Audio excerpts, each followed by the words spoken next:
comment se fait-il qu'on paie 20% de TVA sur l'électricité et sur le gaz? Alors, Je parle de la consommation. L'abonnement est à 5,5%. Exactement. L'abonnement, ça c'est très important à comprendre, effectivement, est autour de 5%. Et après, on paye des impôts. Et parfois même, on paye même des impôts sur les impôts. C'est le cas, notamment pour les carburants, ce qui a fait naître une discussion autour de la taxation carbone lorsqu'elle était à l'ordre du jour. On y reviendra.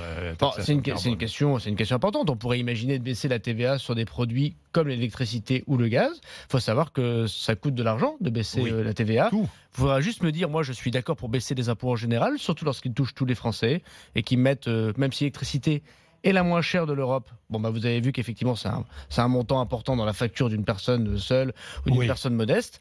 Moi, je trouve que ce qui est peut-être ce qui manque un petit peu, si vous me permettez, allez-y. C'est qu'il y a beaucoup de propositions de recettes en moins et elles ne sont pas équilibrées par des économies d'autre côté. Je savais que vous alliez me dire ça. Non, mais donc, de manière générale, pourquoi pas ne pas baisser des impôts et peut-être baisser ce genre d'impôts, mais trouvons des économies ailleurs. Alors, arrêtons de faire des choses ailleurs. Les économies, j'y viendrai tout à l'heure. Je rappelle que vous êtes avec nous jusqu'à 9h, et notamment entre 8h30 et 9h. On va parler d'économie.